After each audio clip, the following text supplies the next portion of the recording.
जो ओवैसी अब तक असम में दूर थे, जो अभी भी मुस्लिमों में कहीं ना कहीं इसलिए शक की निगाह में आ जाते हैं कि उनके चुनावी मैदान में उतरते ही मुस्लिम वोट बिखरने लगता है, तो वही ओवैसी अचानक अजमल के इतने करीबी कैसे होने लगे थे। उन्होंने सीधे तौर पर ममता बनर्जी को मोदी के साथ खेल खेलने वाला बता दिया। क्या असम और बंगाल की सियासत में एक ऐसा इनविजिबल अलायंस तैयार करने की एक कोशिश हो रही है जिसका सीधा सीधा फायदा भारतीय जनता पार्टी को होने वाला है? और क्या इसी बुगाहट के चलते ही मौलाना बदरुद्दीन पर जमीयत की तरफ से एक्शन लेते हुए उनको नोटिस भेजा गया है? क्या असदुद्दीन ओवैसी और बदरुद्दीन अजमल की नजदीकियां सिर्फ मुस्लिम यकजहती और मुसलमानों को एक छत के नीचे लाने की कोशिश थी, या फिर ये अपोजिशन वोटों को बिखेरने की एक बड़ी सोची समझी रणनीति जिसे वक्त रहते रोकना बेहद जरूरी है? दोस्तों, द पिलर इंडिया देख रहे हैं आप, मैं हूं आपके साथ शफान अंसारी।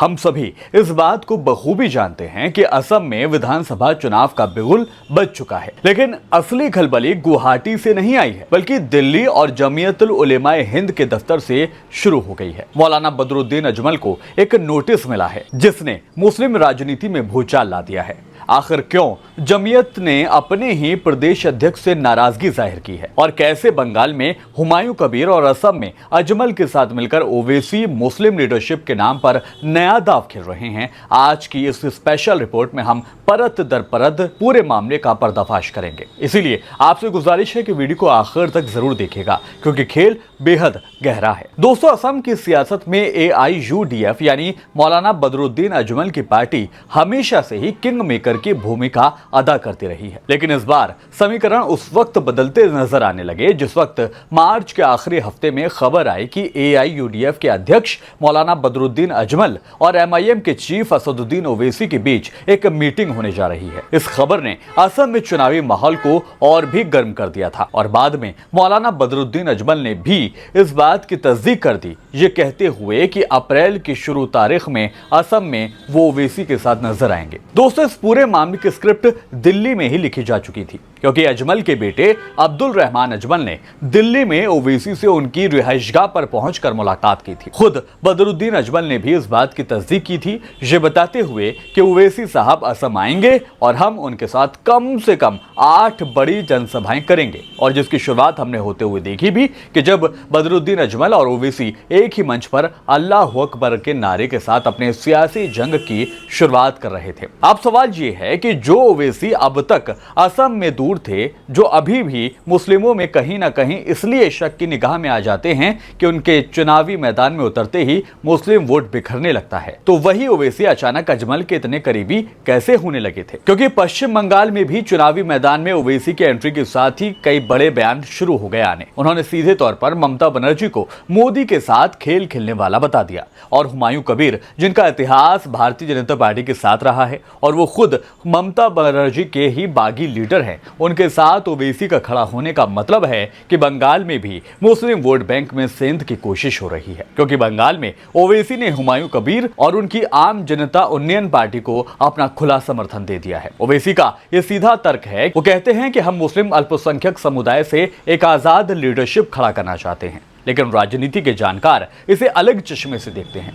बंगाल में ममता बनर्जी के लिए मुस्लिम वोट बैंक उनकी सबसे बड़ी ताकत मानी जाती है। अगर ओवैसी वहां पर हुमायूं कबीर जैसे चेहरे को साधते हैं तो वो सीधे सेंधमारी ममता के वोट बैंक में होगी, और जब वोट बटेगा तो जीत का सेहरा किसके सिर पर बंधता है ये आप भी जानते हैं और मैं भी बखूबी जानता हूं।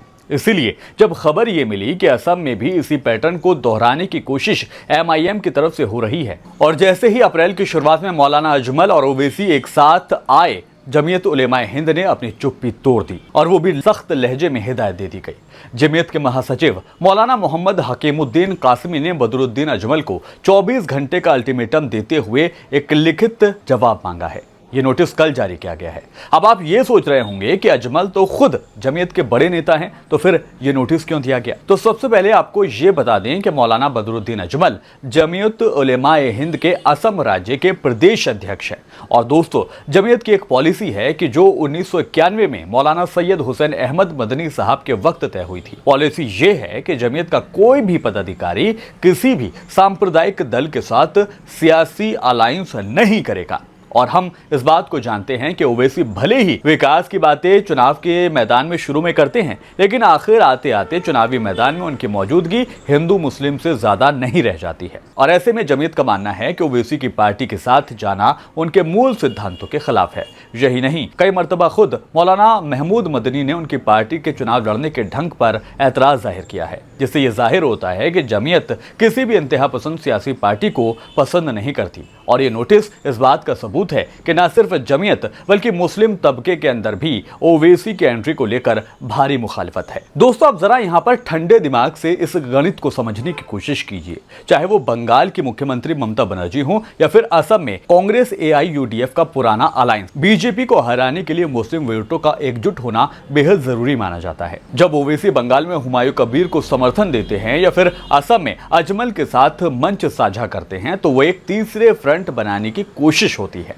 इससे मुस्लिम वोटर दुविधा में पड़ जाता है। पहला तो ये कि एक तरफ वो दल है जो बीजेपी को रोकने का दावा करते हैं, तो दूसरा ये कि वो ओवैसी हैं जो अपनी लीडरशिप की बात करते हैं, मुस्लिम यकजहती की बात करते हैं और मुस्लिम को मेन स्ट्रीम में लाने की बात करते हैं। नतीजा ये होता है कि वोट दो हिस्सों में बढ़ जाता है और यही वो स्प्लिट है जिसका फायदा सीधे बीजेपी को मिलता है।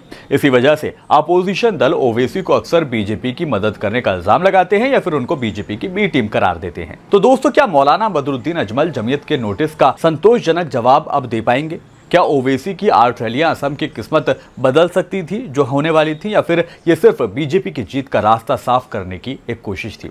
एक तरफ ओवैसी का ये कहना है कि ये अलायंस सिर्फ इस चुनाव तक नहीं बल्कि लंबे समय तक चलने वाला था, वहीं दूसरी तरफ जमीयत जैसी तंजीम इसे समाज के लिए खतरा मान रही है। दोस्तों, सियासत कयास रैया का ही खेल है, लेकिन इस खेल में सबसे ज्यादा नुकसान आम आवाम का होता है जब मुद्दे तो पीछे रह जाते हैं और सिर्फ चेहरों की राजनीति ही रह जाती है।